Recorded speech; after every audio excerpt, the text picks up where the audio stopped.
Hey, good morning. It's Dr. James. I do hope this message finds you and your loved ones peaceful, safe, and well. This morning, I've got a message for anyone out there who has said, this last several weeks since this virus experience has begun, and since most of us have been in quarantine, or at the very least, we have been in lockdown, and we have not been out in the world doing our normal pace and our normal to-do list and our normal full lives, we've had more time to kind of take a look at ourselves. And in that experience, have you noticed that you may have more time, maybe it's been 5 minutes, an hour, or more, and you haven't necessarily dedicated that to taking better care of yourself? You know what? There's a strong reason for that. When we are stressed, we don't typically use stress as a catalyst for greater self-care. In particular, stress doesn't typically catalyze better dietary choices. And you know what's amazing? More and more people have been writing to me and saying, gosh, you know what? This last 2 months, I have been eating more sugar than I have in years. And I want to know what I can do to stop it, because willpower is not doing it, and meditation isn't doing it, and all these other practices I've tried, they're just not doing it. So here is a very cool study that is specifically based on sugar consumption.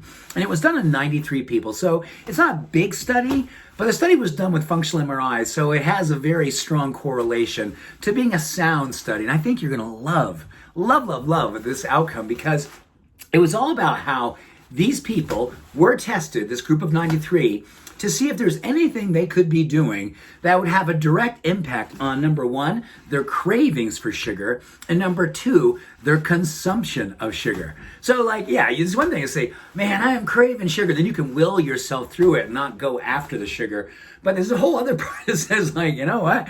I have sat down in front of the news, and all of a sudden, 2 hours later or more, I've looked around, there's rappers everywhere. I'm going, whoa, what happened? Who was that? Well, you know what? That's our mind and our body and our emotions under the influence of stress, and it's real. And let's face the facts. Sugar is lethal. I mean, on all levels, it is lethal to our self-esteem. It is lethal. It is lethal to our emotional and mental well-being. It creates inflammation. So down the road, it can shorten our life, because sugar is that bad for us. And consuming sugar when we're stressed is like an exponential bad. So we're already stressed, which is inflammatory, and then you add sugar, that's sets the inferno moving. So here's what I can tell you.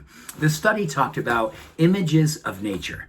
They took those people and they gave them an opportunity to go out and walk around in nature. And they looked at their brains, and they looked at their outcomes after looking at their brains, and there was a direct correlation to how much sugar they wanted and how much sugar they consumed.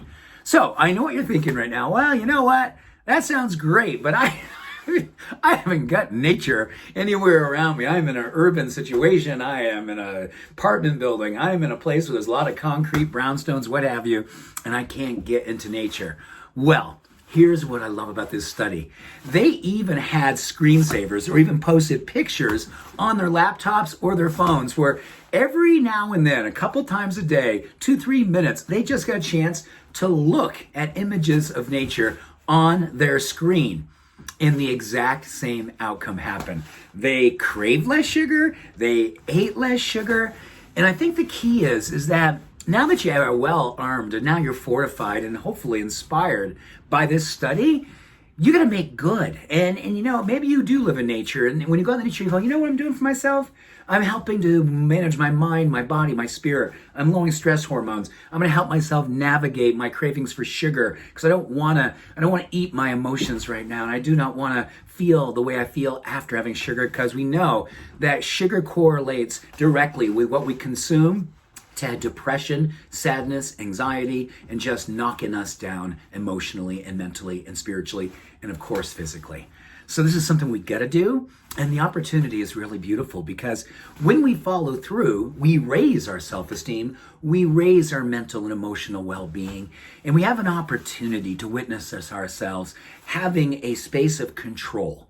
I don't mean that in like a control like this. I mean it just in I got this. This is what I can do. This is how I'm going to love myself well. So with that, nature continues to inspire and empower. With that, much love, every blessing. Have a beautiful day. Bye for now.